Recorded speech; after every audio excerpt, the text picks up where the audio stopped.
Assalamualaikum warahmatullahi wabarakatuh. Teman-teman, kembali lagi di channel YouTube saya, Khairun Imam.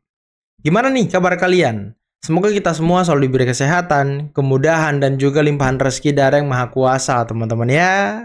Nah, di video kali ini kita akan melihat bagaimana salah satu pakar atau ahli digital forensik Indonesia yang bernama Bapak Muhammad Nuh Al-Azhar, yang juga beliau ini pernah berhadapan dengan Rismon dalam sebuah kasus di pengadilan, membongkar bagaimana kecacatan seorang Rismon yang sekarang mengaku-ngaku sebagai ahli digital forensik.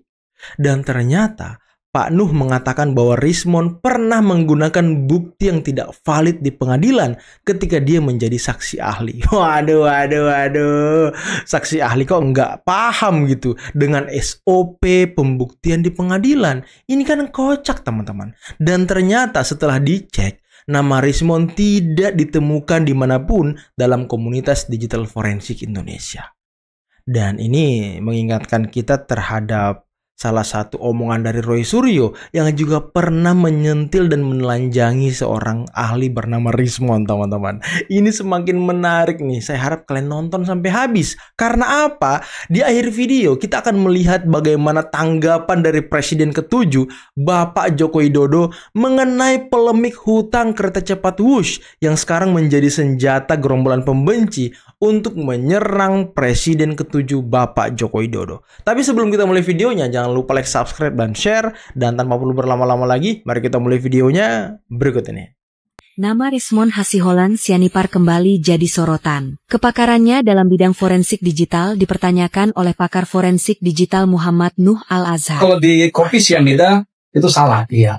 Jadi salah, di persidangan tingkat pertama di PN Jakarta Pusat, dia sudah melakukan perubahan display aspek rasio. Jadi dia ambil dari YouTube, kemudian dia tampilkan di depan persidangan itu, display aspek rasionya 1:1. Padahal sesungguhnya, display aspek rasio rekaman CCTV yang sesungguhnya dari flash itu adalah 5:3. Tapi ngotot itu dikatakan sebagai persidangan. Dan alasan itu adalah secondary evidence. Padahal itu salah. Menyesatkan. Nuh menilai seorang ahli seharusnya memiliki legitimasi dan pengakuan dari komunitas profesional. Ia menyebut dalam dunia forensik digital ada asosiasi resmi bernama AFDI, Asosiasi Forensik Digital Indonesia, tempat para ahli bernaung dan menguji kompetensi. Namun, Nuh menyebut Rismon tidak tercatat dalam komunitas profesional tersebut. Hal ini membuat keahliannya dalam menganalisis kasus, termasuk kasus ijazah Presiden Joko Widodo dan kopi sianida, kembali dipertanyakan. Perdebatan ini memunculkan satu pertanyaan besar. Sejauh mana seseorang bisa disebut ahli jika tidak memiliki pengakuan dari komunitas profesional? Waduh, karena selama ini yang mengakui Rismon sebagai ahli itu hanyalah gerombolan-gerombolannya, teman-teman. Dan ternyata terbuka fakta bahwa Rismon pernah membawa bukti tidak valid di pengadilan. Kok seorang ahli tidak paham mengenai pembuktian-pembuktian seperti itu ya? Ini kan konyol, teman-teman. Dan saya teringat dengan apa yang pernah dikatakan oleh Roy Suryo. Coba kita dengarkan dulu ya ucapan Roy Suryo beberapa tahun yang lalu mengenai Rismon yang ngaku-ngaku sebagai ahli atau pakar digital forensik. Ya hukum, ya Jessica, ya karena yang disebut ahli Rismon, ya, si Rismon itu Sianipar, hanya memutar, saya bilang hanya memutar bukti yang bukan hanya sekunder. Buktinya tuh bisa tersier bahkan kuartier. Ini bukti yang abal-abal sebenarnya. Bukti abal-abal saya bilang yang diputar oleh Rismon tadi. Itu bukti abal-abal. Bukti abal-abal. Itu dari pengacara ya, yang dibaca oleh Rismon Sianipar ya. Kenapa? Dia hanya membaca bukti dari pihak ketiga bahkan keempat. Waduh. Bukti YouTube. Dari bukti YouTube kan. Bukti orang YouTube. mengupload ke YouTube itu. Bukti YouTube. Waduh. Apakah sekarang yang diteliti Rismon mengenai jasa Pak Jokowi juga bukti abal-abal? Aduh, Mon. Ternyata Anda itu tidak ada pengakuan dari komunitas digital forensik ya. Jadi apakah sekarang kita harus mengakui dia? Tentu tidak, teman-teman. Masa ia ahli seperti itu ya kan? Ahli kok mengakui diri sendiri? Aduh. Cuma mama ompongnya kali yang mengakui dia. Udah jadi maling panci lagi. Roy Suryo, ya, kamu mulai dari sekarang sering-seringlah bermain sama keluarga, nggak usah ngurusin TV atau apa, karena kamu bakal dikandangin ya di kandang ukuran 2x1 ya, sama seperti apa yang bahasa Bang Egy Sujana. Jadi kamu siap-siap aja Roy Suryo dan Rismon ya. Kamu mulai sekarang udahlah berbahagia dengan orang-orang yang kalian sayangi sebelum kalian dikandangi lagi. Karena Roy Suryo ini kan residivis. Residivis, dia udah di penjara sekarang melakukan hal yang sama. Residivis, Bos. Tidak pernah terjadi di dunia manapun, di alam baka termaksudnya. Ya, pejabat sekelas Roy Suryo yang hina-dina di negara ini. Ya, udah jadi maling panci lagi. Kan Roy Suryo ini bagaikan keledai. Jatuh di lubang yang sama tapi tetap masih mau jatuh lagi di lubang yang sama. Kebodohan Roy Suryo ini udah sangat maksimal ya. Bahkan ini orang, saya pernah bilang bahwa ini kayaknya kena sakit jiwa Roy Suryo. Makanya saya minta sama pemerintah waktu itu, tolong buatkan cyber ODGJ. Karena banyak orang-orang seperti Roy Suryo dan Rizwan ini yang akan bertebaran kena isu hoax karena memang mereka merasa benar sendiri karena ikut aliran sesat. Ini kalau saya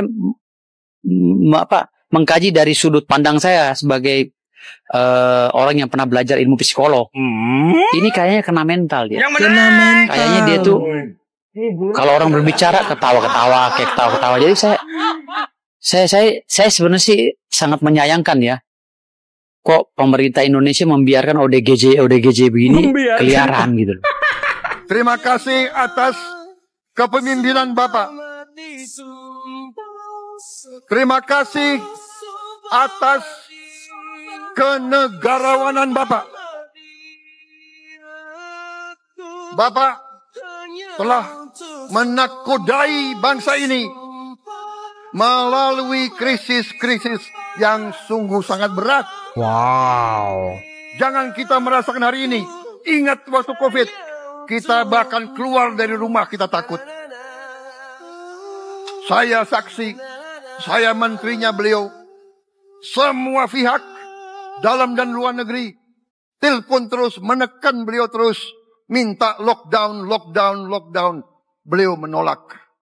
Beliau berpikir, kalau kita lockdown, bagaimana wong cilik, bagaimana warung Tegal, bagaimana ojol, bagaimana rakyat yang makannya dari upah harian. Wow. Jangan kita lupa prestasi pemimpin-pemimpin kita.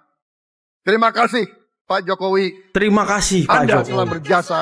Anda akan dikenang sebagai putra Indonesia yang termasuk terbaik. Hentikan dendam. Merinding guys. Hilangkan Merinding loh. kebencian. Merinding loh. Aduh. Hanya orang yang tidak punya akal, hanya orang yang tidak punya hati, yang tidak bisa mengakui prestasi yang sudah dilakukan oleh Presiden Joko Widodo. Kita harus berani, jujur kepada diri kita sendiri. Katakanlah yang benar itu benar, dan yang salah itu salah. Presiden Jokowi telah berbuat yang terbaik untuk bangsa dan rakyat kita. Saya yang pernah dikalahkan oleh beliau 2 kali, saya pun mengakui bahwa beliau berbuat yang terbaik untuk bangsa dan rakyat Indonesia. Wow. Merinding loh dengar Pak Prabowo loh. Luar biasa.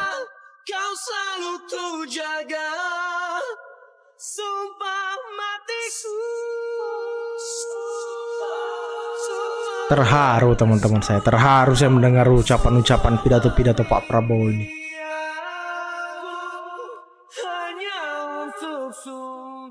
Ya itu dihukum merusak suasana selama 5,5 tahun. Merusak suasana kawan-kawan ini. Itu kalau dihitung sebagai masa pacaran itu mungkin sudah dapat 5 atau 6 cewek itu. Wah. Saya di penjara. Sombong. Dengan segala. Memang kalau secara fisik nggak ada yang menyentuh saya, nggak ada yang menyiksa saya. Tetapi secara psikis saya diperlakukan Jokowi lebih rendah daripada binatang. Kok Jokowi? Saya nggak mau memerinci itu karena itu privasi saya, tapi itu saya alami. Apa berhutang? Dan langsung itu diperintahkan oleh Jokowi. Diperintahkan Jokowi. Sampai saat ini saya belum bisa berkomunikasi kembali dengan istri saya. Lah, saya belum bisa bertemu dengan anak saya yang satu. Tapi biarlah, biarlah itu menjadi apa ya? monumen kekejaman Jokowi terhadap saya. Kita harus tahu masalahnya dulu. Ya. Di Jakarta itu kemacetannya sudah parah. Ini sudah sejak 30 tahun, 40 tahun yang lalu, 20 tahun yang lalu. Dan Jabodetabek juga kemacetannya parah. Termasuk Bandung juga kemacetannya parah. Dari kemacetan itu, negara rugi secara hitung-hitungan. Kalau di Jakarta saja kira-kira 65 triliun per tahun. Kalau Jabodetabek plus Bandung kira-kira sudah di atas 100 triliun per tahun. Nah, untuk mengatasi itu, kemudian direncanakan dibangun yang namanya MRT, LRT, kereta cepat, dan sebelumnya lagi KRL, ada juga kereta bandara, agar masyarakat berpindah dari transportasi pribadi, mobil atau sepeda motor ke kereta cepat, MRT, LRT, kereta bandara, KRL, agar kerugian itu bisa terkurangi dengan baik. Dan prinsip dasar transportasi massal, transportasi umum itu adalah layanan publik. Jadi kita juga harus ngerti, bukan mencari laba. Jadi sekali lagi, transportasi massal, transportasi umum itu tidak diukur dari laba, tetapi adalah diukur dari keuntungan sosial, social return on investment. Apa itu? Misalnya pengurangan emisi karbon, produktivitas dari masyarakat menjadi lebih baik, kemudian apalagi polusi yang berkurang, waktu tempuh yang bisa lebih cepat. Disitulah keuntungan sosial yang didapatkan dari pembangunan transportasi massal. Jadi sekali lagi, kalau ada subsidi itu adalah investasi, bukan kerugian. Kayak MRT, itu pemerintah Provinsi DKI Jakarta mensubsidi 800 miliar per tahun. Itu pun baru dari Lebak Bulus sampai ke HI. Nanti kalau semua rute sudah selesai, diperkirakan 4,5 triliun. Dari hitung-hitungan kami dulu, 12 tahun yang lalu. Nah, itulah tadi teman-teman video yang sangat luar biasa, penjelasan yang sangat luar biasa dari Bapak Presiden ke-7, Bapak Joko Widodo, mengenai polemik hutang kereta cepat Wush, MRT, LRT, dan lain sebagainya. Semoga penjelasan beliau bisa membuka kepala dan pikiran kita melihat kereta cepat Wush ini bukan hanya dari sisi utangnya, tapi dari sisi investasi dan juga efisiensi, teman-teman. Efisiensi emisi karbon, efisiensi waktu. Ini kan sangat luar biasa. Dan saya mohon maaf mungkin agak sedikit berisik karena sekarang lagi hujan lebat. Dan bagaimana menurut kalian tentang penjelasan Pak Jokowi tadi? Ya, saya pikir ini bisa mencerahkan kita semua ya. Dan mengenai Bambang Tri tadi, katanya Pak Jokowi memerintahkan ini, Pak Jokowi memerintahkan itu, dia sulit bertemu dengan anaknya, sulit bertemu dengan istrinya. Apa yang menyebabkan itu sulit? Apakah anak istri Anda sudah malu dengan Anda, Bang Tri? Hah?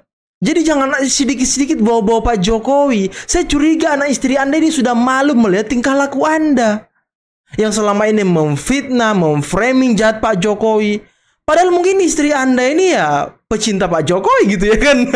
Bisa saja teman-teman. Tidak menutup kemungkinan. Dan ya saya pikir Anda itu butuh ke psikiater mungkin, agar pikiran Anda bisa lurus. Jangan banyak-banyak bergaul sama Rismon, jangan. Karena Rismon sendiri tadi bisa kita dengarkan seperti apa dia ketika menjadi ahli di pengadilan, ternyata membawa bukti sekunder, tersier, bahkan apa tadi kata Roy Suryo ya, dan nama Rismon tidak terdaftar di Asosiasi Forensik Digital Indonesia yang memang menaungi para praktisi ahli digital forensik. Dan Rismon ya selama ini kita tidak pernah melihat dia diakui oleh orang lain. Kita tidak pernah melihat Rismon bergabung atau berkumpul dengan pakar-pakar digital forensik lain. Dan dia hanya mengakui dirinya sendiri. Dan yang mengakui dia hanya gerombolan-gerombolannya yang percaya dengan omong kosongnya Rismon. Ini kan konyol teman-teman. Ya saya tuh heran kok bisa-bisanya rakyat Indonesia bisa percaya dengan orang-orang yang omongannya itu apa ya, mencurigakan, tidak bisa dipercaya. Dia menuduh A, menuduh B, menuduh C. Rupanya tuduhannya itu tidak berdasar. Tidak berdasar sama sekali. Dan tadi pidato dari Presiden Prabowo Subianto sangat luar biasa. Bagaimana beliau berterima kasih menjadi saksi Pak Jokowi bekerja betul-betul untuk rakyat, untuk kemajuan bangsa. Di tengah banyak sekali pendukung beliau sekarang yang mengkritik pemerintahan Pak Jokowi, yang mengkritik rezim Pak Jokowi.